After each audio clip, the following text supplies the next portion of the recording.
So, welcome to our journey to a million, the Lawn Care Diaries. So, this podcast isn't for everyone, but if you do run an independent lawn care business and you sometimes have doubt or you wonder whether you're doing things the hard way or the right way, then you're in the right place. We're two business owners choosing to sit around the same table, share mistakes, to challenge each other, and to keep continuous learning. This is our journey to a million, not just in numbers, but in confidence and clarity and freedom. So, John, why are two independent lawn care businesses sitting around the same table? Well, Martin, today isn't about selling anything. It's about knowledge and confidence and learning. And we know that when we get our teams together, team members feel more confident. And when that happens, everything else follows suit. So that's why we're here. But Martin, we need to introduce ourselves. Who are you? Who am I? I sometimes ask the same question to myself.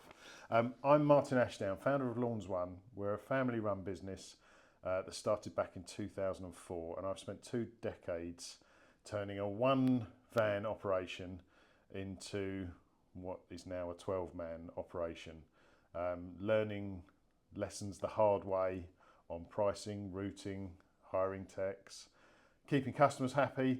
And for me, it's now all about the team. We achieve nothing on our own. Thank you, Martin.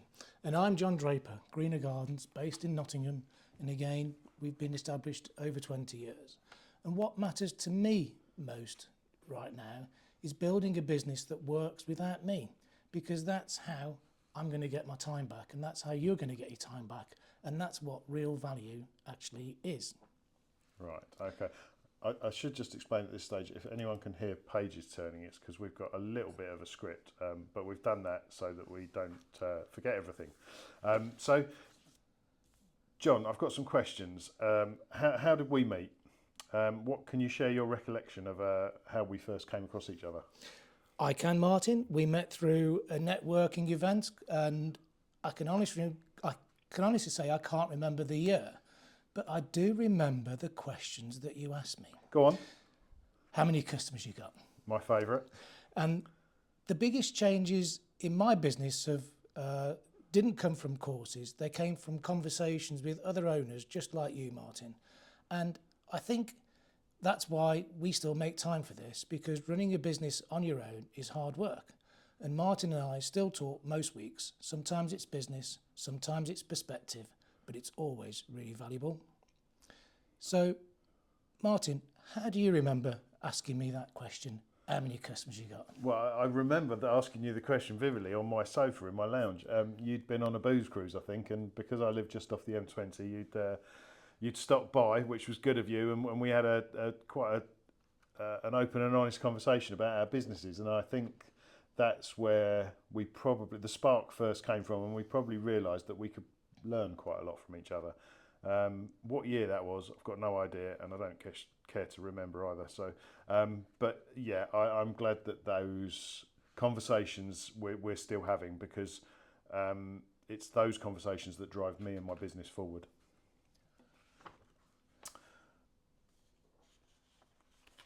And that's why we've got a script in case we get stuck like this. So You're on to... Right, so now... No, well, technically that. Right, okay. So we're moving on to what our visions and values are. So why do you think, John, that having a vision and a value for your business matters? So for me, visions and values start to really matter when the business just isn't me anymore. So as soon as I started to employ people, I needed to share that vision and values with them. And those visions and values help people make better decisions, and that actually helps protect the quality. Right, okay. And so is that part of why we're doing this today, bringing the teams together? It is, because it's days like today that give people the knowledge and the confidence, and when people grow, the business grows with them. Gotcha. And what do you think would happen if you didn't proactively create your own Greener Gardens culture? I think what actually happens is that you still get a culture, but it's probably not the one that you'd choose, and it's possibly quite difficult to manage. And so we've worked on ours for over 20 years, and without it, I don't think we would have the team or the business that we have today.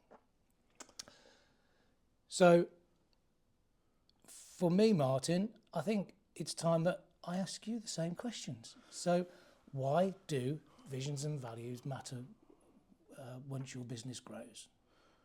Well, I would actually argue that it probably needs to be before your business starts growing. I think it may be one of the reasons your business does grow.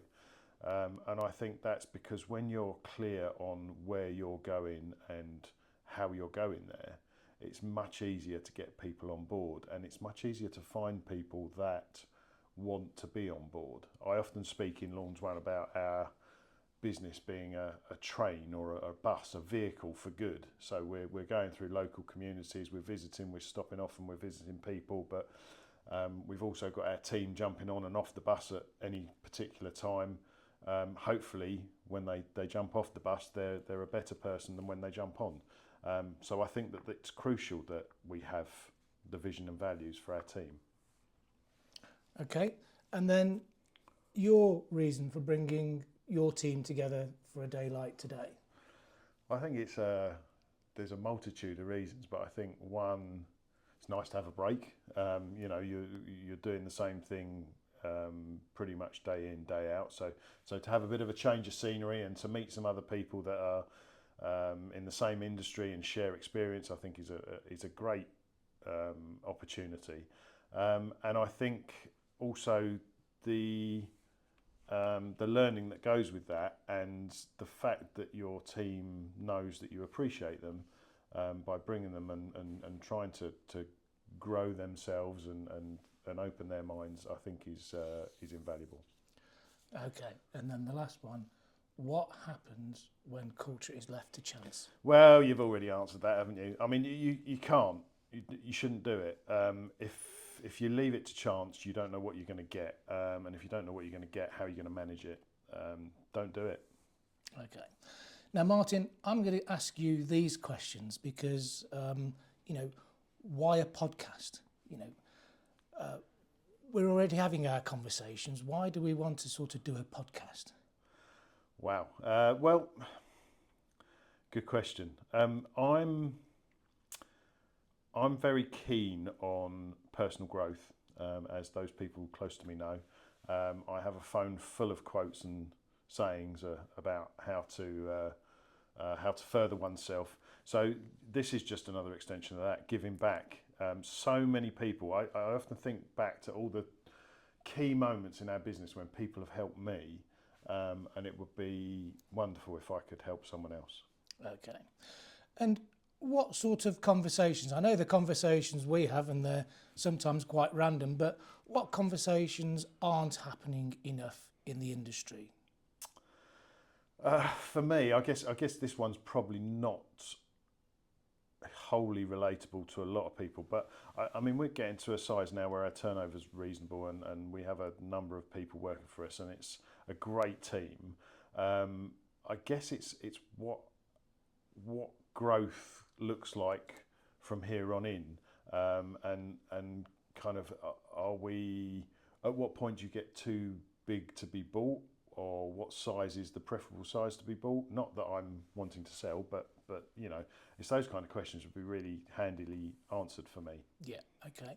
And what should we be curious about right now? Well, products, I think. I think the way the consumers are at the moment, our customers, they're not stupid. They want to have a decent lawn, but they want to have a decent lawn done the right way. And I think the market is massively fragmented with different products at the moment. There's a lot of liquids coming in, a lot of different additives that you can put in your tank. So for me, I'm really looking at the diverse programs that you can offer a customer. John. Yes, Martin. I know you were absolutely up for it. The minute I said podcast, you were like, yes, let's do it. So all the same questions to you. I don't think my response was quite that, Martin. when you first asked me about a pod or mentioned a podcast, I genuinely was petrified. And I think my response over lunch was, I'm a wingman, not a lead man. But the more I thought about it, the more I realised we're already having these conversations. So why not open the door and let others listen in to our experience over 20 years of having those conversations? They may just be valuable. Okay, so same questions to you then. So why open the door?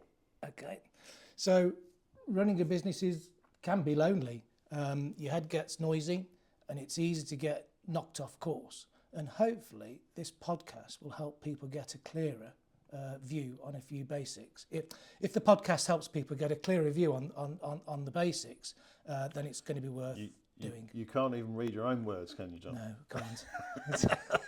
So what kind of conversations for you aren't happening enough in this industry? What would you like to see more of? Ooh, that's a good one. I think for me, when we started all those years ago, there was no networking opportunities, and that's come a long way now.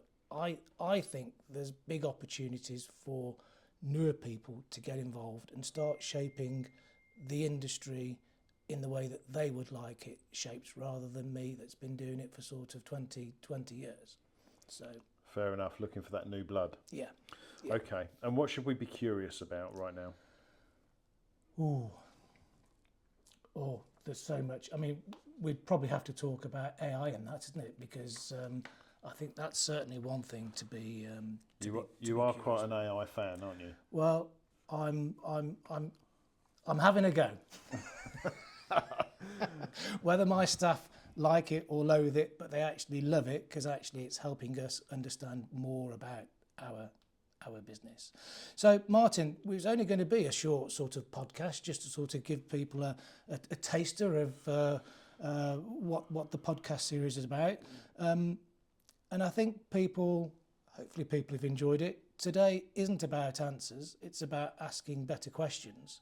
And we're going to be spending the day learning together and sharing perspectives and seeing what happens when you open up to sort of honest conversations. And if it feels useful, we'll keep going.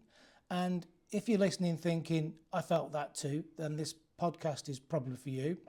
And I'm not sure how this works, Martin. Do we ask people to like and subscribe and share? Or I think what would be really, really good is for people to send us a question, and we'll see if we can build that into one of our future podcasts. I think that's a definite. We would definitely put them in the future podcast, because we want to answer the questions that people want answered. So that makes perfect sense for me. So please, on our first effort, a little like, share, subscribe would be nice. We never really stop learning, and if you want to come with us on that journey, and if John and I can help you over a pint, that'd be fantastic. So that's it then, Martin. It's goodbye from John, and I'll let you sign off with a... With a what, John? With a goodbye from Martin. Well, this podcast isn't for everyone, but if you run an independent lawn care business, you sometimes get lonely, you sometimes get frustrated, you sometimes wonder what you're doing it all for, then this might give you the inspiration just to keep going that one more week, and you'll feel differently after that. We're two business owners who have chosen to sit around the same table and share our mistakes, to challenge each other and to keep learning. This is our journey to 1 million, not just in numbers, but in confidence, clarity and freedom. Fantastic. How long was that then in the end?